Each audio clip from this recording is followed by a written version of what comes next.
Como habíamos visto anteriormente, el caudal que circula por un orificio depende de la caída de presión o presión diferencial que existe entre la entrada y salida de este orificio. Una mayor presión diferencial implica un mayor caudal. La presión diferencial siempre va a ser la resta entre la presión a la entrada y la presión a la salida. Y vamos a tener que si esta diferencia es más grande, vamos a tener un mayor caudal pasando por nuestro orificio. La relación que existe entre la presión y el caudal la podemos ver con dos ejemplos de la vida cotidiana. El primer ejemplo es cuando tenemos un tubo de pasta dental. Cuando tenemos este tubo y no le aplicamos ninguna presión, no vamos a obtener una salida de crema dental por su boquilla. Sin embargo, cuando presionamos el tubo y la presión diferencial entre el interior del tubo y la atmósfera crece, vamos a obtener una mayor salida de crema dental. Ahora, si nosotros tenemos un colchón inflable, y lo inflamos y luego abrimos su boquilla, vamos a tener una diferencia de presión entre el interior del colchón y la atmósfera, pero esta diferencia de presión va a ser mínima, por lo tanto, la salida del aire va a ser también mínima. A medida que nosotros aumentemos la presión diferencial existente entre la atmósfera y el interior del colchón, es decir, al presionar el colchón, vamos a obtener una mayor salida de caudal y por lo tanto el aire va a escapar más rápidamente. Ahora vamos a analizar la relación que existe entre presión y caudal en un circuito hidráulico. Para ello tenemos el siguiente circuito que consta del tanque, una unidad de bombeo que tiene una capacidad de 5 galones por minuto, una válvula de alivio ajustada a 500 psi, una válvula direccional de 4 vías 2 posiciones, tenemos una válvula reguladora de caudal en la línea de alimentación y tenemos un cilindro de doble efecto. La presión necesaria para mover la carga del cilindro es de 200 psi. Cuando iniciamos el recorrido por nuestro circuito, sabemos que la bomba succiona de tanque y manda 5 galones por minuto que vienen por esta línea. Debido a que acá se encuentra la válvula reguladora de caudal y tenemos una resistencia adicional, un estrechamiento, solo van a pasar 3 galones por minuto hacia el cilindro. En ese momento se empieza a generar una presurización del sistema.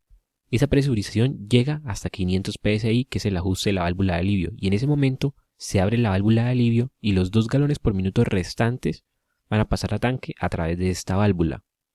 Por lo tanto, si no consideramos las pérdidas que hay en las diferentes válvulas y líneas del circuito, podemos decir que la presión que va a marcar este manómetro justo a la entrada de la válvula reguladora de caudal va a ser la misma presión a la que está tarada nuestra válvula de alivio. Y el siguiente manómetro, que sería el que está después de la válvula reguladora de caudal, marcaría únicamente la presión necesaria para mover la carga del cilindro. Como podemos ver, la presión diferencial en este caso sería de 300 psi, y esos 300 psi se consumen en el paso por la válvula reguladora de caudal. Bajo estas condiciones y considerando que el área del pistón es de 3 pulgadas cuadradas, tendríamos una velocidad del vástago de 19 pies por minuto. Ahora, ¿qué pasa si aumentamos la presión de ajuste de nuestra válvula de alivio? En este caso, vamos a tener nuestra válvula de alivio ajustada a 600 psi y vamos a mantener la presión necesaria para mover la carga en el mismo valor, en 200 psi. Entonces, tendríamos que en estos dos manómetros se va a crear una presión diferencial de 400 psi, ya que el manómetro número 1 va a marcar la presión a la que está atarada la válvula de alivio y el manómetro número 2 va a marcar la presión necesaria para mover la carga.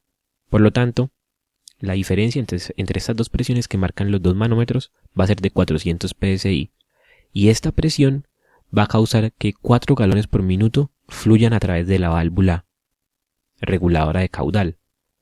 Por lo tanto, solamente 1 galón por minuto se va a desviar a tanque a través de la válvula de alivio.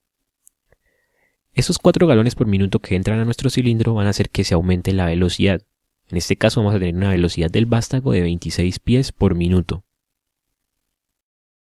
Ahora ajustamos nuevamente la válvula de alivio a 500 psi, pero en este caso vamos a aumentar la presión necesaria para mover la carga del cilindro hasta un valor de 400 psi. Por lo tanto, nuestro manómetro número 1 va a marcar la presión de ajuste de la válvula de alivio, es decir, 500 psi, y nuestro manómetro 2 va a marcar la presión necesaria para mover la carga, es decir, 400 psi. Por lo tanto, se crea una presión diferencial de 100 psi. Esta presión diferencial va a causar que únicamente 1 galón por minuto cruce la válvula reguladora de caudal. Por lo tanto, vamos a tener una velocidad mucho menor a la que teníamos antes. En este caso, la velocidad del vástago va a ser de 5 pies por minuto. Y vamos a tener que a través de la válvula de alivio se desvían los 4 galones por minuto restantes. De esta manera podemos concluir que una válvula reguladora de caudal, cuando aumenta el diferencial de presión, aumenta el caudal que fluye por ella. Entonces, ¿cuándo cambia el caudal que circula por una válvula reguladora?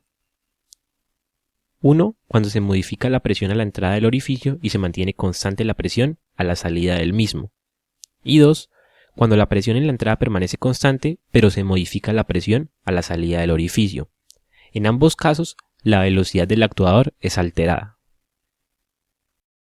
A partir del análisis de la relación que existe entre presión y caudal, surge la pregunta de cómo regular precisamente la velocidad del actuador. Para regular precisamente la velocidad de un actuador, se debe regular precisamente el caudal que llega a este. Por lo tanto, para tener un caudal constante, los cambios en las presiones a la entrada y a la salida del orificio se deben neutralizar o compensar. Es por esto que surgen las válvulas de reguladoras de caudal compensadas por presión. Estas válvulas garantizan que el caudal que circula por ella sea constante sin importar las variaciones en la presión de entrada y en la presión de salida. Todas las válvulas que hasta ahora habíamos tratado, como las válvulas de orificio fijo y las válvulas de orificio variable, válvula de compuerta, válvula de esfera y válvula de aguja, eran todas válvulas reguladoras de caudal no compensadas, es decir, que ante variaciones en la presión de entrada o presión de salida de la válvula se generaban variaciones en el caudal que ésta regulaba. Las válvulas que a partir de ahora vamos a estudiar son válvulas compensadas por presión.